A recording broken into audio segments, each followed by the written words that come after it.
Hello दोस्तों, तो आज हम करने वाले हैं एक्स वाई जेड डायरेक्शन में कोऑर्डिनेट समझेंगे। तो यहाँ पे मैं कोऑर्डिनेट्स दिखा रहा हूँ आपको। तो यहाँ पे मैंने एक्स वाई और जेड कोऑर्डिनेट दिखाने के लिए आपको सिस्टम तैयार किया है, कोऑर्डिनेट सिस्टम आपको समझाने के लिए। तो आप यहाँ पे देखिए, ये मैंने एक्स शो किया है, ये एक्स है, और इस साइड जो है वो वाई शो किया है। और Z शो करने के लिए मैंने क्या किया है कि इसको Z में मार्किंग दिखाने के लिए यहाँ पे देखिए Z डायरेक्शन में ये 1 पॉइंट हो जाएगा, ये 2 पॉइंट, ये 3 और ये 4, ऐसे पॉइंट्स मैंने बना दिए। तो इससे आपको Z डायरेक्शन भी पता लग जाएगा। तो मेरे पास देखो, इस कोऑर्डिनेट सिस्टम को समझाने के लिए देखिए, कोऑर्डिनेट सिस्टम में हम जब ग्राफ बनाते हैं ना, तो ग्राफ में हम लाइंस खींच देते हैं, तो वहां इतनी क्लैरिटी नहीं मिलती हमें।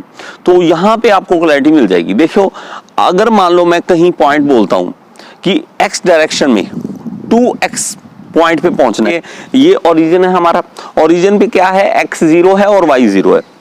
अगर मैं x डायरेक्शन में बोलता हूं कि 2x पॉइंट पे मैंने पहुंचना है, तो 2x पॉइंट पे पहुंचने के लिए क्या करता हूं कि यहां पे x में 2 काउंट करूंगा, तो यहां 1 और ये 2, तो ये पॉइंट क्या बन गया 2x। इसमें y नहीं है, अभी y कोई भी पॉइंट यहां पे मैं नहीं शो करा, y 0 है यहाँ। इसमें अगर मैं मान लो एक और पॉइंट लेता हूं जिसमें वो क्या है कि हमारे पास 2x ये पॉइंट ही था, लेकिन 3y में भी अगर 3 पॉइंट हो, तो मेरे पास ये देखिए 1 y में, 2 y में 2 आ गया और ये 3, तो ये पॉइंट बन गया हमारे पास।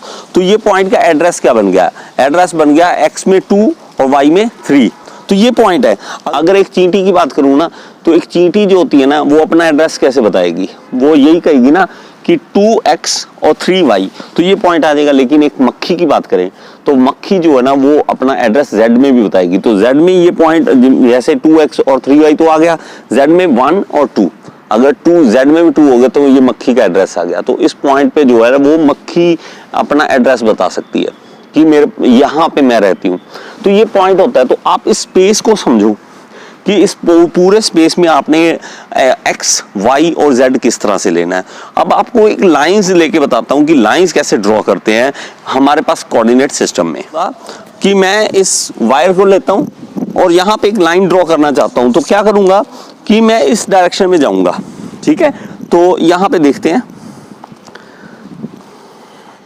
x में 3, तो 3 पॉइंट पे क्या आ जाएगा 1, 2 और ये 3 पॉइंट आ गया ये। तो इस पॉइंट पे अगर मैं एक वायर यहाँ पे लगाता हूँ कि मैं यहाँ पे वायर रख देता हूँ, ये रख दी, ओके। तो ये एक लाइन बनाने के लिए क्या करेंगे, इसको यहाँ से पकड़ लेंगे और ये 4y में जाना है, तो 4y यहाँ पे जाते हैं। अब देखिए, तो ये जो लाइन बन जाएगी एक इस तरह से, तो ये देखो, ये जो लाइन बनेगी एक, ये ड्रॉ कर सकते हैं ना इस लाइन को। तो ये जो लाइन ड्रॉ करेंगे इस तरह से, वो क्या बन गई हमारे पास 3x और 4y वाला पॉइंट। तो इस तरह से आप दिखा सकते हैं। इसके अलावा अगर आपको कोई कहे कि हमें स्लोप के बारे में बात करनी होती है, तो स्लोप भी दिखाना होता है कि z डायरेक्शन में भी हमारे पास वैल्यू है, तो क्या करेंगे, तो मान लेते हैं कि हमारे पास वही सेम वैल्यू ले लेता हूं कि मेरे पास 3x है, ठीक है, 3x है, तो ये वाला पॉइंट आ जाएगा 3x में। लेकिन z में भी पॉइंट है हमारे पास, उसके लिए अगर मान लो z में भी पॉइंट है, तो z में मेरे पास मान लो पॉइंट दे रखा है और उसकी वैल्यू दे रखी है 4। तो 4 अगर वैल्यू दे रखी है तो इसमें 1, 2, 3, 4, तो ये 4 वाला पॉइंट बन जाएगा। तो ये यहां से निकल जाएगा, तो ये पॉइंट आ गया। तो ये पॉइंट क्या बन गया, अब मेरे पास ये बन गया, मेरे पास ये देखिए ये वाला। तो ये 3x और z में कितना पॉइंट है 4, 1, 2, 3, 4। तो लाइकवाइज अगर मैं चाहूं कि दूसरी जगह पे भी एक लाइन ड्रॉ करने के लिए मैं किस तरह से दिखाता हूं कि ये मान लो मैं इस चीज को दिखाता हूं कि ये देखिए मेरे पास वही वाला पॉइंट। तो अगर मैं 1, 2, 3 और 4y में लेता हूं, ये आ गया 4y। ये z डायरेक्शन में, मैं z डायरेक्शन में मान लो 3 वैल्यू मान लेता हूं, तो मेरे पास ऑलमोस्ट 1, 2, 3 पॉइंट ये बन जाएगा।